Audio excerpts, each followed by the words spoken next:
Radio Publique Africaine.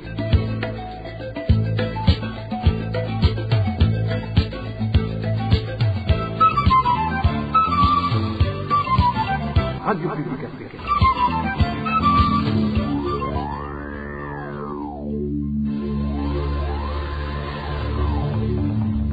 C'est le moment de suivre le journal parlé en français. À la présentation, Eloge Diva, Remesha. Merci d'écouter la radio publique africaine. Bonsoir et bienvenue dans le journal de ce 2 octobre 2025. Tout de suite, les principaux titres.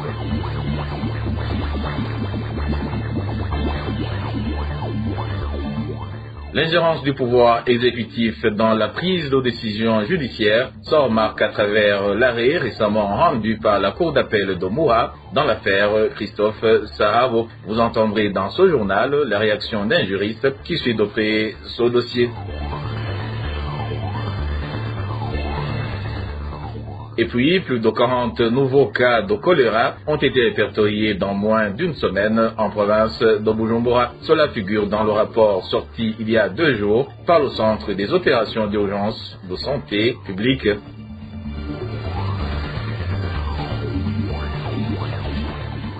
Et enfin, les parents des élèves burundais réfugiés dans le camp de Nyarugusu en Tanzanie et les enseignants s'inquiètent pour l'avenir de ces élèves après la décision prise de regrouper tous les élèves réfugiés dans 2 établissements seulement. Voilà pour les titres. Le développement, c'est dans quelques instants.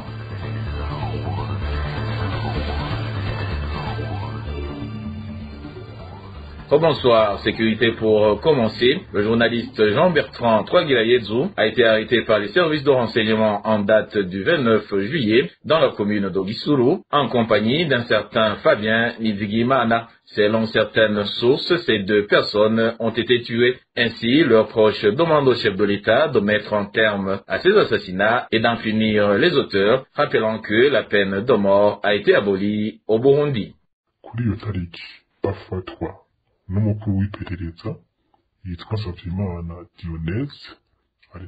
À cette date, ils ont été arrêtés par le chef du service national de renseignement, Savimana Dionèse, qui les a ensuite assassinés.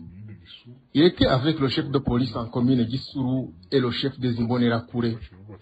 Ils ont été embarqués dans un véhicule aux vitres teintées vers le chef-lieu de Changuzo où ils ont été assassinés, à côté d'Ogishingwe dans la zone de Rusengo en commune de Ruyigi.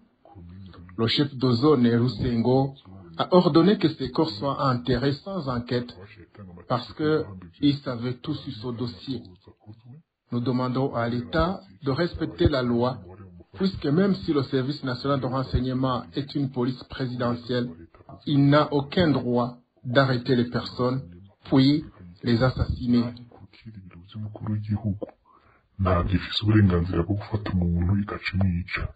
Et je vous le disais en titre, l'arrêt récemment rendu par la Cour d'appel de Moura dans l'affaire Christophe Sahabo prouve à suffisance que la justice burundaise est téléguidée par l'exécutif.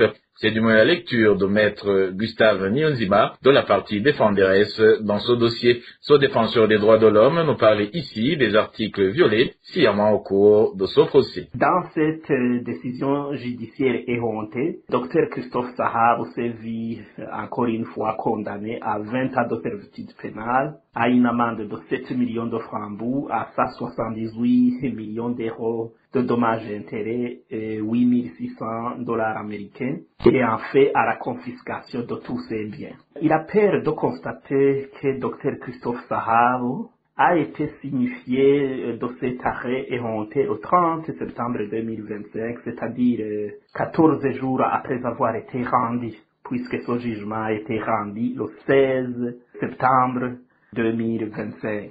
Ceci viole ostentatoirement le code de procédure pénale qui exige que la signification doit être faite rapidement possible au plus tard en ayant 48 heures. Et c'est un dossier purement politique et non judiciaire qui a été toujours émaillé par des irrégularités procédurales notoires Et en appel, la Cour d'appel d'Omuha a pris le dossier en délibéré le 29 juillet 2025 et la décision judiciaire rendue a été prononcée le 16 septembre 2025, c'est-à-dire en il y a 48 jours. C'est une violation flagrante de l'article 259 du Code de procédure pénale qui exige que lorsque le dossier est pris en délibéré, le jugement ou l'arrêt doit être prononcé en il y a 30 jours. Dans le cas d'espèce, ce n'est pas cela qui a été fait. Et il y a eu un dépassement de 12 jours par rapport à la décision judiciaire. On voit qu'il y a des mains souterraines et ce qui tire les ficelles, ce sont ceux émanant du pouvoir exécutif, particulièrement au service national de renseignement. Donc, on peut dire que c'est le même modus operandi fait par les actionnaires minoritaires autoproclamés majoritaires qui continuent d'utiliser le service national de renseignement pour demeurer dans la spoliation purement et simple de l'hôpital Kira Hospital. Et en restant sur cette affaire, Christophe Sahabo, qu'est-ce qui pousse alors Gitega à remuer ciel et terre pour empêcher les magistrats à lire le droit? La réponse, c'est dans son reportage de Josiane Mouzaneza. La crainte d'être ridiculisé et l'acharnement contre la personne du docteur Sahabo Christophe, telles sont les motivations de certains cadres du parti au pouvoir, le CNDD-FDD et des services de renseignement dans cette affaire. En effet, le gouvernement, représenté par Charles Ndagijimana, ne voyant aucune porte de sortie après avoir clamé haut et fort qu'il était actionnaire majoritaire, a choisi de s'en prendre au médecin Christophe Sahabo via la Sokabou, ce qui apparaît comme une persécution ciblée des affirmations gratuites énoncées par Gitega dans le seul but de s'accaparer l'hôpital Kira en vue de le spolier. Parlons d'abord de cette rencontre. Ce docteur, ancien directeur de l'hôpital Kira, il est incompréhensible que le gouvernement accuse un seul individu alors que l'hôpital dispose de plusieurs services dans le département administratif, le conseil d'administration, le service financier et comptable, et j'en passe. Si le gouvernement accuse le médecin Sahabo de détourner des milliards et des milliards, comment aurait-il pu le faire alors qu'il n'était pas responsable des finances? Selon des informations fiables de la RPA, cette persécution a commencé après que le médecin Sahabo ait refusé de remettre à certains cadres du parti au pouvoir une partie de l'aide que l'Allemagne avait accordée à l'hôpital Kira pour la lutte contre la Covid-19. Le gouvernement a alors fait arrêter le médecin Sahabo avant de mettre la main sur une partie de ce don, ce qui a conduit l'Allemagne à geler la deuxième tranche de l'aide initialement prévue. Deuxièmement, concernant les accusations portées par le gouvernement, celui-ci affirme que le médecin Sahabo a utilisé des faux documents et détourné 178 millions d'euros, soit environ 1500 milliards de francs burundais, mais aucune preuve n'a jamais été fournie par le gouvernement afin d'étayer ces dires. Et même les banques auprès desquelles sont domiciliés les comptes de l'hôpital Kira ont confirmé que cela était impossible car un tel retrait ne pouvait pas être effectué par une seule personne, sans parler du fait que les banques elles-mêmes ne disposaient d'une telle somme. Et l'absence de preuves a retardé ce procès. Cependant, en raison de l'intervention du patron du service national des renseignements, Idefense Habarurema surnommé King Kong, impliqué dans le détournement des milliers de dollars octroyés par l'Allemagne à Kira Hospital, la Cour d'appel de Moha a annoncé avoir refusé l'appel interjeté par les avocats du Dr Sahabo et s'en est remis au premier jugement prononcé par le tribunal de grande instance de Mukaza en février 2025, et ce, malgré les irrégularités apparentes dans son dossier, sans parler du fait que ce dossier était vide. Néanmoins, les avocats du Dr Christophe Sahabo font savoir qu'ils comptent interjeter appel auprès de la Cour de cassation, cour dans laquelle ils mettent tous les espoirs de voir leur client rétabli dans ses droits.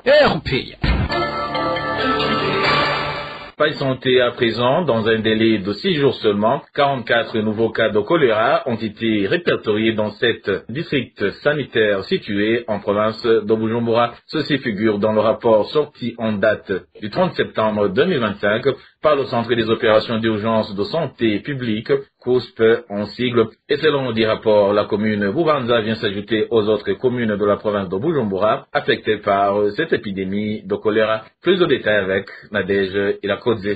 L'épidémie de choléra ne cesse de se propager dans le pays, surtout en province de Bujumbura. Les rapports effectués par le Centre des opérations d'urgence de la santé publique au ministère de la Santé publique, COUSP en sigle, montrent que depuis le 24 septembre jusqu'au 30 septembre 2025, il y a eu 44 nouveaux cas de choléra en province de Bujumbura. Et ces derniers s'ajoutent aux 51 anciens cas, ce qui donne au total 95 cas de choléra. Selon le centre COUSP, parmi ces 95 cas, 79 se trouvent au centre de traitement de choléra à l'hôpital Prince-Régent-Charles de Bujumbura, 7 se font soigner au centre de traitement de Lugombo en commune Chibitoke, 8 autres sont hospitalisés au centre de traitement de Gihanga en commune Mhanda et le dernier est admis à l'hôpital de district de la commune Bubanza. Toutefois, ce rapport précise que cet hôpital ne dispose pas de lits troués destinés aux malades de choléra. La commune Bubanza, où est rapporté de nouveaux cas de choléra, devient la 7e commune de la province de Bujumbura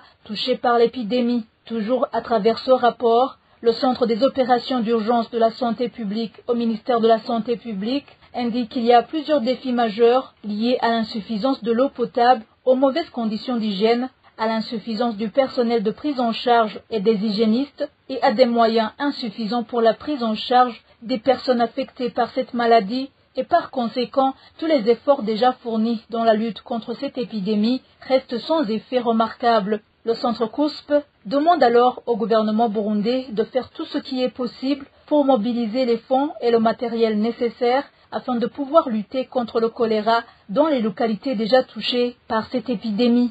Gouvernance à présent, dans le nouveau système de paiement des producteurs de café, les propriétaires de stations de lavage doivent désormais attendre les listes de caféculteurs transmises par l'équipe de la présidence chargée de suivi de la commercialisation du café cerise. Cependant, ces propriétaires de stations de lavage affirment que ces listes sont souvent mal établies, nécessitant ainsi des corrections qui retardent en fin de compte le paiement des caféculteurs. Clovis Nyonzima nous en dit plus. Dans le but de contrôler la commercialisation du café cerise au Burundi, le gouvernement a mis en place un nouveau système digital depuis le début de cette année. L'un des propriétaires de stations de lavage qui s'est confié à la RPA explique qu'au mois de février dernier, ils ont été formés à l'utilisation de ce nouveau système, chacun recevant une tablette. Désormais, lorsqu'un producteur vend son café, ces informations ainsi que le poids livré sont immédiatement enregistrées. Si le système fonctionne correctement, les données sont automatiquement envoyées à la commission chargée de suivi de cette commercialisation. Cette commission compile alors toutes les données collectées, établit les listings des acheteurs avec le poids total et le montant à payer, puis les transmet à l'ODK qui, à son tour, en informe les stations de lavage. Cette dernière vérifie les listes pour confirmer leur exactitude. C'est à ce niveau que surgissent les principaux problèmes. Par exemple, sur une liste censée comporter 2000 producteurs, il peut arriver que seuls quelques centaines y figurent, ou que des noms de personnes n'ayant jamais livré du café à cette station apparaissent. Dans ce cas, il faut alors corriger les listes, parfois à plusieurs reprises. Pour que les producteurs soient payés, les stations de lavage déposent l'argent sur un compte à la Banque de la République du Burundi. Ensuite, l'État redistribue ces fonds via les institutions comme COPEC, Lumicash, Bankobu ou d'autres canaux de paiement. Une fois les listes corrigées, les stations peuvent alors les déposer dans ces institutions et les producteurs reçoivent enfin leur paiement. Interrogé sur une solution durable, l'intervenant souligne que ce système exige une connexion Internet stable, ce qui fait souvent défaut, entraînant ainsi des erreurs répétées dans les listes. Il demande donc au gouvernement de revoir sa position, étant donné que l'année touche à sa fin et que de nombreux producteurs n'ont pas encore été payés. Il serait préférable de leur accorder l'autorisation de payer directement les cultivateurs comme avant. Sinon, selon lui, cela risque d'éroder la confiance des producteurs qui pourraient se décourager et abandonner la culture du café. La rédaction de la RPA n'a pas encore pu joindre le responsable de la commission de suivi de la commercialisation du café pour recueillir sa réaction. Et certains agriculteurs des provinces de Gitega et de Butanyerera se lamentent des magouilles qui se remarquent dans le processus de vente de semences de maïs en cours. Ceux qui se sont confiés à la radio publique africaine affirment que la plupart de ces semences sont mises aux commerçants qui les revendent ensuite clandestinement à un prix plus élevé. Innocent Valentin, Sigiran Habo. Depuis que le ministère de l'Environnement, de l'Agriculture et de l'Élevage a annoncé la commercialisation de semences de maïs sélectionnées à un prix abordable pour les citoyens, certains agriculteurs de la commune de Kirundo, province de Butanyerera, ont signalé que le processus avait commencé dans leur région, mais qu'il comptait quelques irrégularités. Le citoyen que nous avons interrogé a signalé que des irrégularités avaient été commises lors des travaux communautaires où toute personne non membre du CNDD-FDD n'était pas autorisée à acheter ces semences de maïs.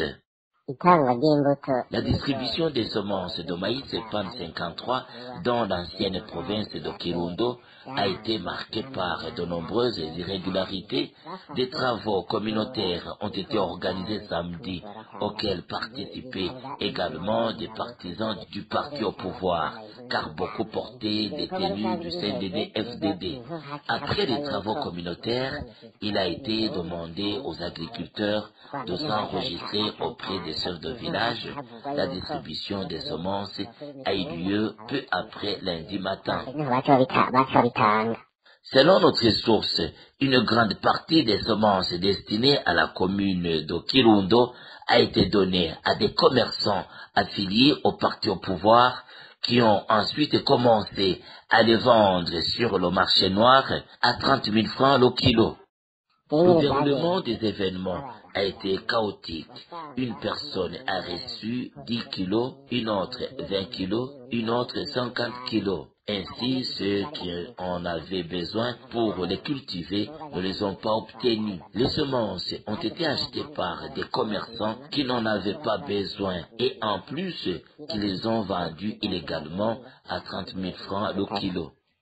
On entend aussi des reproches concernant la distribution des semences de maïs dites PAN 53, car dans la zone d'Oguieta, commune et province d'Oguitega, là aussi des agriculteurs accusent les responsables des zones de distribuer ces semences de façon clientéliste et de favoriser un parti politique. On signale également que dans certaines communes du pays, ces semences de maïs n'ont pas encore atteint les cultivateurs, comme dans la commune de Rutana, de la province de Wurunga, où l'on en est encore à la confection des listes. L'opération a commencé aujourd'hui, le 2 octobre. Pour rappel, le ministère de l'Agriculture et de l'Élevage a averti tous les Burundais que tout commerçant surpris en train de vendre ses semences de maïs sera puni conformément à la loi, car elles sont réservées aux agriculteurs. Poursuivons ce journal à la page réfugiés. Le fait de regrouper tous les élèves réfugiés burundais vivant dans le camp de Nyarugusu en Tanzanie dans 2 établissements scolaires ne fera que les pousser à abandonner leurs études, étant donné qu'ils ne pourront pas espérer y acquérir des connaissances. Une situation qui, selon les parents et enseignants, pourrait pousser ces enfants dans la débauche. Danica Ilatumva nous fait le point. La décision de regrouper tous les enfants du camp de Nyarugusu dans seulement 2 écoles a été prise ce mercredi lors d'une réunion présidée par Georges Ndalo, représentant du secteur de l'éducation, un enseignant du camp qui s'est confié à la RPA, a expliqué que cette mesure risque de déstabiliser le système éducatif car il est difficile d'imaginer comment les cours pourront être assurés dans de telles conditions. Ces enfants seront regroupés tous ensemble, puis répartis en 2 groupes. Les uns viendront suivre les cours le matin jusqu'à 9h avant de rentrer chez eux, tandis que les autres n'arriveront qu'après 9h et repartiront 3 heures plus tard. Or, cela ne ressemble à rien à un véritable enseignement, ni à un apprentissage digne de son nom. Aucun élève ne peut assimiler correctement les matières en seulement 3 heures de cours par jour, ce qui rend la situation extrêmement grave. Le fait de rassembler tous les enfants et de les entasser dans des classes exiguës entraîne des perturbations psychologiques chez certains enfants, au point que quelques-uns envisagent déjà d'abandonner l'école. Cette situation inquiète fortement les parents qui craignent que leurs enfants ne tombent dans diverses formes de délinquance, comme l'a confié l'un d'entre eux. Des enfants risquent de sombrer dans la délinquance. Certains deviendront des vagabonds, d'autres des voleurs. Les filles seront mariées de force trop tôt. Les garçons prendront des responsabilités d'adultes sans avoir atteint l'âge requis. Ils s'engageront alors dans toutes sortes de dérives et de comportements nuisibles. C'est une véritable atteinte aux droits de l'enfant, une privation de liberté fondamentale qui, pourtant, devrait leur être garantie. Il convient de rappeler que cette décision intervient après que le gouvernement tanzanien a ordonné la fermeture de 3 écoles fréquentées par les enfants réfugiés burundais, tout en leur interdisant de poursuivre leur scolarité dans des établissements situés dans la zone réservée aux réfugiés congolais. Et les rapatriés burundais font face à de graves difficultés économiques. Leur accès aux services essentiels reste limité. C'est ce que révèle un rapport du secrétariat régional pour les solutions durables au centre des migrations mixtes sorti ce mercredi. Le rapport appelle à un soutien renforcé pour que les retours au pays soient sécurisés et durables. Le contenu de ce rapport avec Eric Nyonzima. Le rapport du secrétariat régional pour les solutions durables au centre des migrations mixtes révèle qu'entre 2017 et 2024, environ 254 100 réfugiés sont revenus au Burundi. Ils avaient fui la crise politique de 2015 et venaient principalement des pays voisins. Entre le 16 mai et le 4 juillet 2025, le même rapport indique que 537 rapatriés burundais ont été interrogés dans les provinces de Ruyigi et Makamba. Tous étaient revenus entre 6 mois et 2 ans avant l'enquête.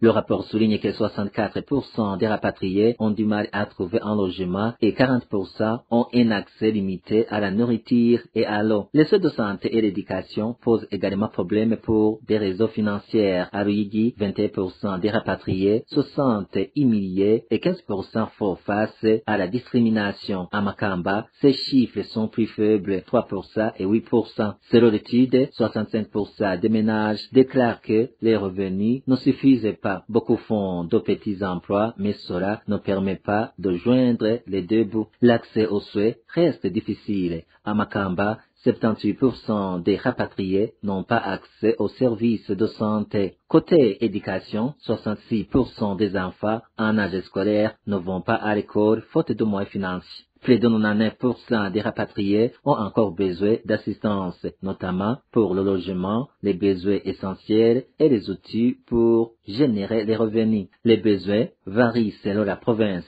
À Ruyigi, 70% ont besoin de logement, 72% de soutien pour les besoins essentiels et 64% d'outils pour générer les revenus. À Makamba, 43% réclament un soutien en espèces, 43% de l'aide pour les enfants et 43% pour trouver un emploi. Le rapport conclut en soulignant la nécessité d'un soutien renforcé et durable pour accompagner les rapatriés et assurer que les retours au Burundi sont sécurisés, dignes et stables. Et dernière nouvelle de ce journal, après plus de 3 mois sans électricité, les habitants qui dépendaient du courant produit par le barrage de Kayongodzi, situé dans la zone Bweru, commune Ruyigi, province de Buhumuza, expriment leur joie depuis ce mercredi du fait que le courant électrique a été rétabli. Certains citoyens exerçant des activités qui nécessitent l'usage de l'électricité affirment qu'ils ne savaient plus comment subvenir aux besoins de leur famille car le travail avait été complètement paralysé. Et voilà, chers auditeurs de la radio publique africaine, c'est par cette brève que le journal de ce 2 octobre 2025